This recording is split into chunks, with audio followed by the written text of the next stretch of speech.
The golden light of the late afternoon sun bathed the sprawling estate in a warm, dreamy glow. Every detail of the wedding had been meticulously planned. White roses lining the cobblestone walkways, crystal chandeliers suspended from the limbs of ancient oaks, and tables adorned with ivory, linen, and hand-calligraphed name cards. The event had all the hallmarks of a high society celebration: wealth, prestige, and exclusivity.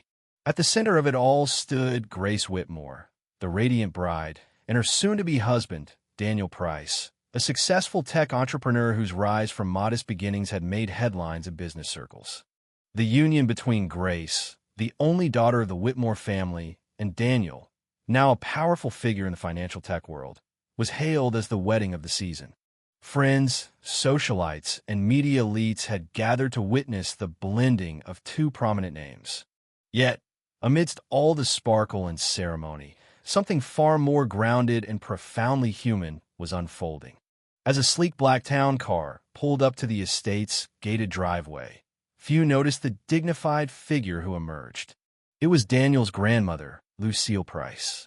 Dressed in a simple yet elegant navy blue dress with a matching hat, Lucille carried herself with a quiet grace. Her soft silver curls framed a face marked by time but radiating strength. She was escorted by Daniel himself, who took her hand tenderly, helping her navigate the winding stone path toward the reception. But the warmth of his gesture was not mirrored by the bride's family. Patricia Whitmore, Grace's mother, barely glanced in Lucille's direction.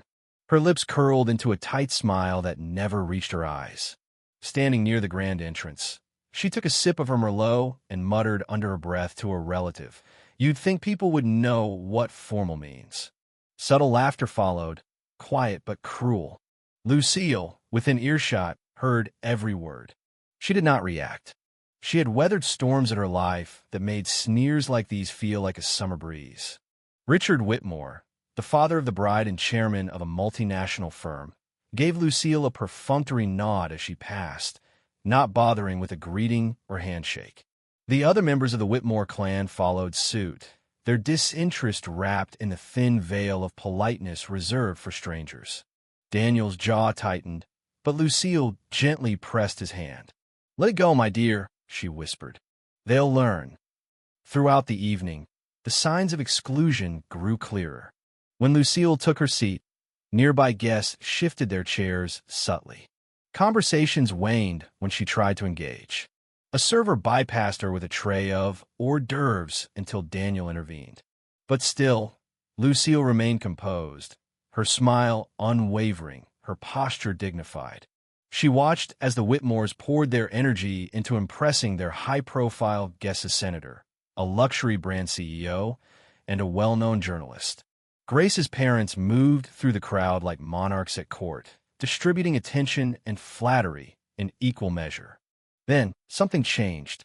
At a table across the reception, a gentleman sat alone, observing. Dressed in a bespoke suit that whispered elegance without shouting wealth, he had the air of someone accustomed to being listened to. He had sharp eyes, the kind that noticed everything. His gaze settled on Lucille more than once. When the event coordinator took the stage and tapped the microphone, the chatter fell to a hush. "Ladies and gentlemen, it is our privilege to welcome a very special guest, a pioneer in business, a philanthropist, and a leader whose vision has shaped communities and empowered generations. Please welcome Mr. Walter Langston." Excitement rippled through the guests. The Whitmores sat up straighter. Patricia's eyes sparkled with anticipation. A connection to someone of Langston's caliber would be a social coup. But instead of heading to the stage, Walter walked toward Lucille. A collective gasp echoed as he approached her table. With a respectful bow, he extended his hand and said, "Madam Price, it's been far too long." Lucille looked up with the same serene expression she had worn all evening and smiled. "Walter, always a pleasure." The crowd buzzed with whispers. "Madam Price?" Walter turned to address the room, his voice carrying effortlessly. "Many of you know me as a businessman, but the reason I stand where I do today is because of this woman. Lucille Price mentored me when I had nothing but drive. She took a chance on me, taught me integrity, resilience, and the value of uplifting others. The room fell silent. He continued, "Before any of you knew my name, she helped build the foundation of an entire generation of leaders. She didn't just create wealth. She created opportunity." Gasps and murmurs followed. Faces turned to Lucille, eyes wide with recognition or regret. Guests who had ignored her began to fidget. The Whitmores were frozen.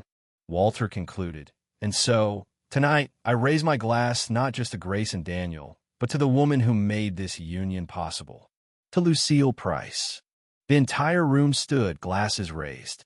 Lucille nodded humbly, accepting the ovation with grace.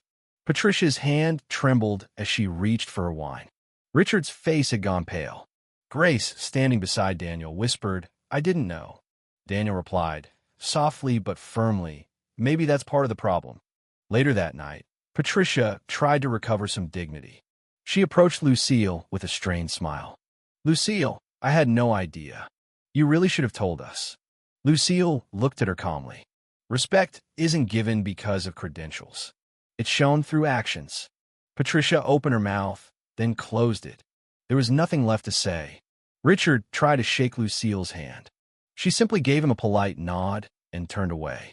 Daniel stood tall, no longer tolerating subtle digs or dismissive glances. He looked at the Whitmores and said evenly, "Tonight you showed your true values. And now you know ours." Grace, tears brimming in her eyes, turned to Lucille. "I'm sorry. I didn't stand up for you, but I promised that ends here." Lucille smiled gently.